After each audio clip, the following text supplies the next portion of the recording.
So if you're wanting to start a business, just be aware that sometimes that can be a slow process. If you've already started one, you probably know that. And that's just, oftentimes the nature of business. There's a lot of things you have to deal with. Sometimes you're busy with personal life and, maybe you have a full-time job. And so things can move slowly.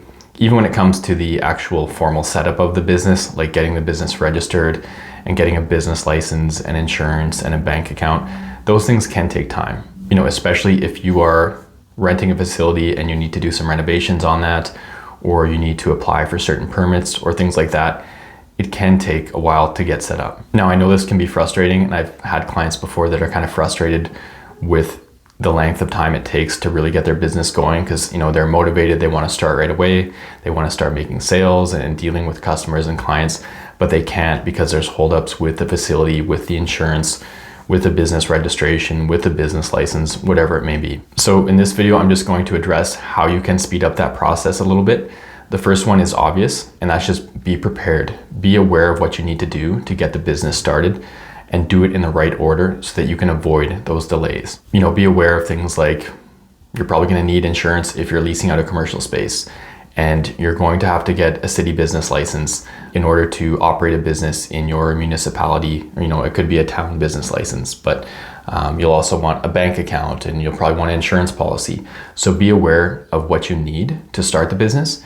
And if you're not sure about that, feel free to reach out to myself. I do offer a free 1-hour consultation where I can cover all those important steps that you'll need to actually start your business properly. But that is the first tip, is just be prepared, understand what you need, understand the best order of operations so that you can be prepared and avoid delays. The second tip I have, and this one's maybe a little bit uncomfortable for some people, but if you want to make things happen quickly, you have to have your own money. Like if you want to start a business and you require a lot of money to get that started and you have very little or no money, you might not even be able to get that business off the ground, or in the very least, it's going to take a long time. Because if you're just applying for grants, if you're going to certain organizations that, offer funding to different demographics and stuff like that, generally it's very slow moving. So if that's the case where you just don't have enough money to start the business yourself, you're going to have to be more patient. So my suggestion is get your own money, save up if you can. Maybe you're borrowing from friends or family members, but if you can't bring much of your own money to the table, you're just going to get rejected a lot by lenders and the different organizations that might give you some free grants or loans that are easier to obtain than those from conventional lenders. They're probably going to be slow moving. They're going to ask you different questions, need different documentation. They might be slow with processing.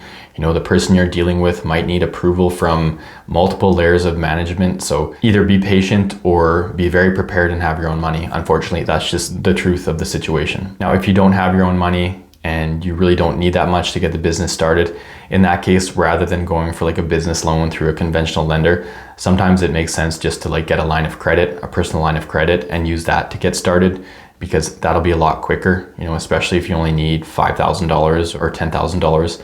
That can be a quick and easy way to get the ball rolling and have the money available to take action and get your business started. So hopefully the video was useful. I know that that's a bit uncomfortable. People want to start a business. Maybe they don't have much for savings. Maybe they will be a great business owner and have a great idea, but unfortunately, in most cases, you need to have some of your own money. Even those conventional lenders want to see you contributing typically 25% of the business startup costs. It is really important to bring some of your own money to the table, because if you don't have money that you're willing to put into your business, then why would a lender want to give you money when you're not even willing to invest in your own business? So it really is important. So again, try and save up some money, get some help from friends and family members if you can, but hopefully this video was useful. If so, please click like. And if you want to check out my YouTube channel, please go ahead. I've got over 190 videos currently on business management and business startup topics.